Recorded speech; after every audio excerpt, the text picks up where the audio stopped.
বাণিজ্য চুক্তি নিয়ে জোর জল্পনার মাঝে বৃহস্পতিবার ভারতের প্রধানমন্ত্রী নরেন্দ্র মোদী এবং মার্কিন প্রেসিডেন্ট ডোনাল্ড ট্রাম্প টেলিফোনে কথা বলেছেন এবং বিভিন্ন ক্ষেত্রে সহযোগিতা প্রসারের বিষয়ে আলোচনা করেছেন। এক বিবৃতিতে বলা হয়েছে, দুই নেতা ভারত মার্কিন অংশীদারিত্বের অগ্রগতি পর্যালোচনা করেছেন এবং বাণিজ্য, গুরুত্বপূর্ণ প্রযুক্তি, জ্বালানি, প্রতিরক্ষা ও নিরাপত্তা সহ মূল ক্ষেত্রগুলোতে সহযোগিতা বাড়ানোর ব্যাপারে আলোচনা করেছেন। বিবৃতিতে উল্লেখ করা হয়েছে, উভয় নেতা বিভিন্ন ক্ষেত্রে দ্বিপাক্ষিক সহযোগিতা শক্তিশালী হওয়ায় সন্তোষ প্রকাশ করেছেন। বিশেষভাবে বাণিজ্যের কথা উল্লেখ করে বলা হয়, তারা দ্বিপাক্ষিক বাণিজ্য বাড়াতে যৌথ প্রচেষ্টার গতি ধরে রাখার গুরুত্বের উপর জোর দিয়েছেন। বিবৃতিতে আরও বলা হয়, প্রধানমন্ত্রী মোদী এবং ট্রাম্প উভয়ই ঘনিষ্ঠভাবে কাজ করার বিষয়ে সম্মত হয়েছেন, যাতে চ্যালেঞ্জ মোকাবিলা এবং অভিন্ন স্বার্থ অগ্রসর করা যায়। মোদী এক্সে আলাদা পোস্টে এই আলাপচারিতাকে উষ্ণ এবং আকর্ষণীয় বলে উল্লেখ করেছেন।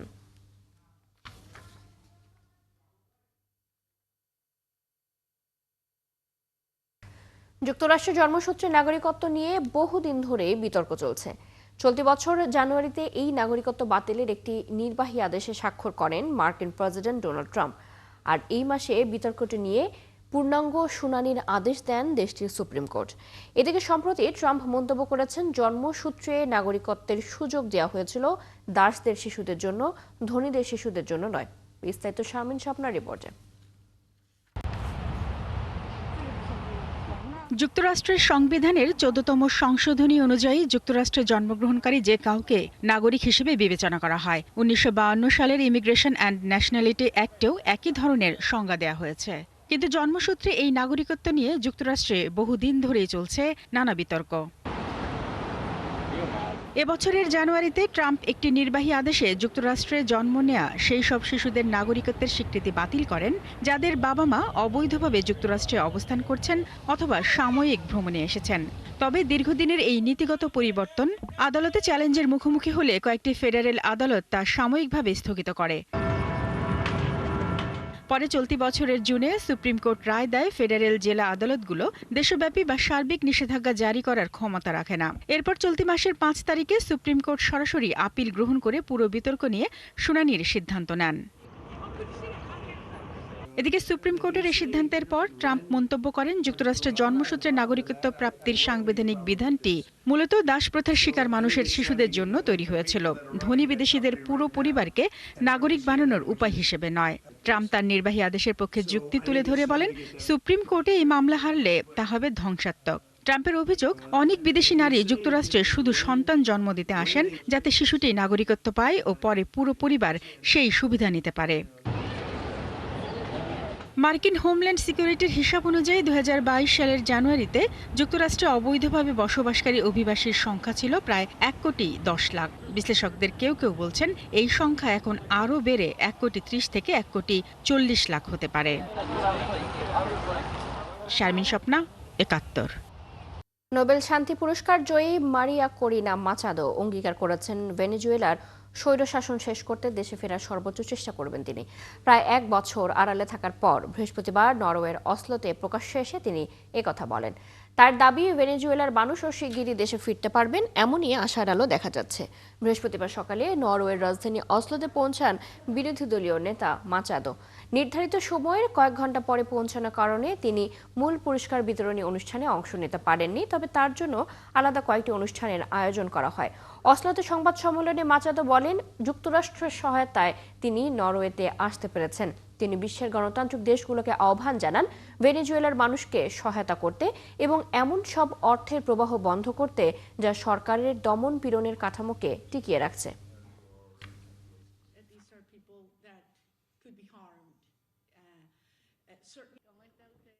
জানুয়ারি মাসে নিউ ইয়র্কের মেয়র পদে শপথ নিতে চলেছেন জোহরান মামদানি। তারপরই অ্যাস্টোরিয়ার 800 বর্গফুটের ঘর ছেড়ে তিনি চলে যাবেন ম্যানহাটনে মেয়রের জন্য নির্ধারিত সরকারি বাসভবনে।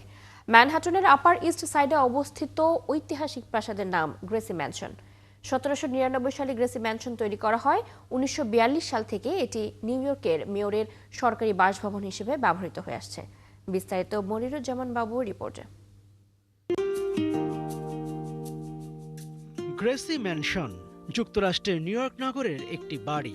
নিছক বাড়ি বললে ভুল হবে, বরং মেগাসিটি নিউ ইয়র্কের সামাজিক রাজনৈতিক প্রেক্ষাপটে এর বিশেষ গুরুত্ব রয়েছে। নিউ ইয়র্কের মেয়রের সরকারি আবাস এটি, অর্থাৎ যিনি এ নগরের মেয়র হন তিনি পরিবার নিয়ে সরকারি এ বাড়িতে থাকতে পারেন। অতীত থেকে সেটাই হয়ে আসছে।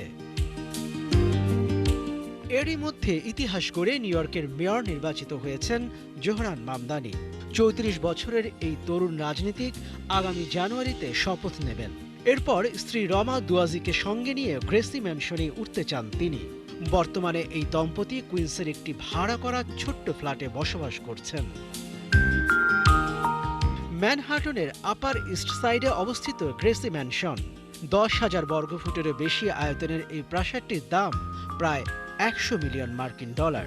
1799 সালে তৈরি এই প্রাসাদটি 1942 সাল থেকে নিউ ইয়র্কের মেয়রের বাসভবন হিসেবে ব্যবহার করা হচ্ছে। ইস্ট রিভারের পাশে দোতলা কান্ট্রি ভিলা হিসেবে গ্রেসি ম্যানশনের নকশা করা হয়েছিল। জোহরান মামদানির বর্তমান অ্যাপার্টমেন্টে কোনো পাহারাদার বা বিশেষ নিরাপত্তা ব্যবস্থা নেই। গ্রেসি ম্যানশনের আসল সুবিধা হলো এর উঁচু বেড়া, সার্বক্ষণিক নিরাপত্তা ক্যামেরা ও বাইরে অবস্থান করা পুলিশের দল। তবে মেয়রদের যে গ্রেসি ম্যানশনেই থাকতে হবে এমন কোনো বাধ্যবাধকতা নেই।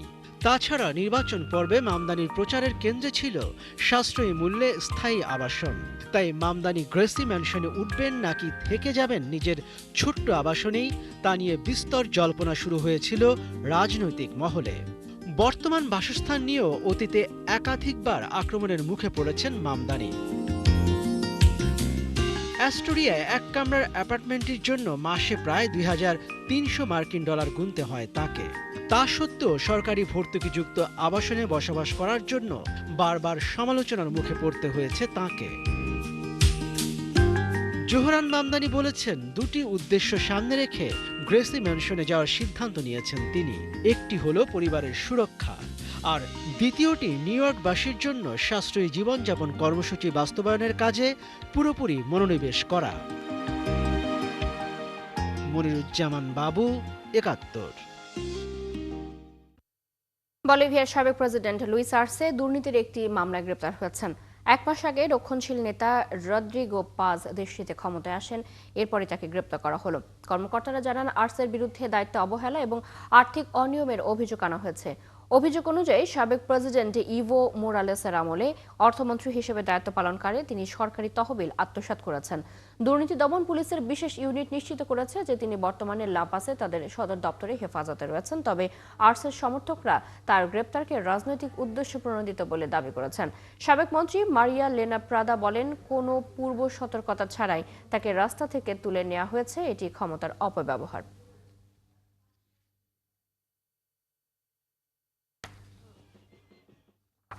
পশ্চিমা সামরিক জোট ন্যাটোর মহাসচিব মার্ক রুটে সতর্ক করে দিয়ে বলেছেন, আগামী 5 বছরের মধ্যে ন্যাটোভুক্ত কোনো একটি দেশে হামলা চালাতে পারে রাশিয়া। জার্মানিতে বৃহস্পতিবার একটি আয়োজনে বক্তব্য দিতে গিয়ে ন্যাটো প্রধান বলেন, ন্যাটোর বিরুদ্ধে রাশিয়া এরই মধ্যে গোপন অভিযানে বাড়িয়ে দিয়েছে। ন্যাটো প্রধানের পক্ষ থেকে এমন এক সময় এই সতর্কবার্তা দেওয়া হলো যখন যুক্তরাষ্ট্রের প্রেসিডেন্ট ডোনাল্ড ট্রাম্প রাশিয়া এবং ইউক্রেনের মধ্যকার যুদ্ধের অবসান ঘটানোর চেষ্টা করছেন। এদিকে চলতি মাসের শুরুর দিকে রাশিয়ার প্রেসিডেন্ট ভ্লাদিমির পুতিন বলেছিলেন, ইউরোপের সাথে যুদ্ধে জড়ানোর কোনো পরিকল্পনা তার দেশের নেই। তবে যদি ইউরোপ যুদ্ধ শুরু করতেই চায় তাহলে রাশিয়া এখনই প্রস্তুত রয়েছে।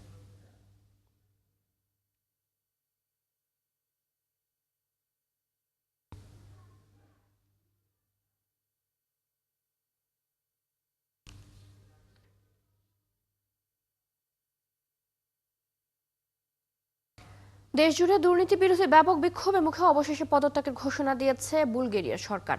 কয়েকদিনের টানা বিক্ষোভের পর বৃহস্পতিবার দেশটির প্রধানমন্ত্রী বলেছেন তার সরকার পদত্যাগ করছে। এএফপি প্রতিবেদনে বলা হয়েছে, দফায় দফায় দুর্নীতি বিরোধী বিক্ষোভের জেরে বৃহস্পতিবার বুলগেরিয়ার প্রধানমন্ত্রী রোসেন জেলিয়াসকভ ঘোষণা দিয়েছেন তার সরকার পদত্যাগ করছে। ক্ষমতায় আসার 1 বছরেরও কম সময়ের মধ্যে রক্ষণশীল রোসেনের সরকার পদত্যাগে বাধ্য হলো। বুলগেরিয়ায় দুর্নীতি দমনে সরকার ব্যর্থ হয়েছে, এই অভিযোগ গত কয়েকদিনে হাজার হাজার মানুষ রাজধানী সোফিয়া সহ বিভিন্ন শহরে বিক্ষোভ করেছিলেন। দুর্নীতি বিরুদ্ধে এই বিক্ষোভ কর্মসূচি শুরু করা হলেও পরে তা সরকার বিরোধী আন্দোলনে রূপ নেয়। দেশটির ক্ষমতাসীন জোটের নেতাদের এক বৈঠকের পর প্রধানমন্ত্রী রোসেন জেলিয়াসকভ পদত্যাগের ঘোষণা দেন। থাইল্যান্ডের প্রধানমন্ত্রী অনুতিন চার্নভিনাকুল ৩ মাস ক্ষমতায় থাকার পর আজ শুক্রবার দেশটির পার্লামেন্ট ভেঙে দিয়েছেন। এর ফলে আগামী ৪৫ থেকে ৬০ দিনের মধ্যে দেশটিতে সাধারণ নির্বাচন অনুষ্ঠিত হবে। প্রকাশিত এক রাজকীয় ডিক্রিতে প্রধানমন্ত্রী অনুতিন চার্নভিনাকুল জানিয়েছেন, ৩ মাস আগে তার সংখ্যালঘু সরকার ক্ষমতায় আসার পর থেকে সীমান্তে সংঘর্ষ সহ নানা চ্যালেঞ্জ মোকাবিলা করে আসছে। তিনি বলেন, এমন পরিস্থিতিতে উপযুক্ত সমাধান হলো প্রতিনিধি পরিষদ ভেঙে দিয়ে একটি সাধারণ নির্বাচন আয়োজন করা। ব্যবসায়ী থেকে রাজনীতিক হওয়া অনুতিন ২০২৩ সালের আগস্টের পর থেকে থাইল্যান্ডের তৃতীয় প্রধানমন্ত্রী। সেপ্টেম্বর মাসে তিনি যখন ক্ষমতায় আসেন তখনই জানুয়ারির শেষ নাগাদ সংসদ ভেঙে দেওয়ার প্রতিশ্রুতি দিয়েছিলেন। গত মাসে দক্ষিণ থাইল্যান্ডের ভয়াবহ বন্যা মোকাবিলায় ব্যর্থতার কারণে অনুতিন এবং তার ভুমজাই থাই পার্টি সমালোচনার মুখে পড়েছিল।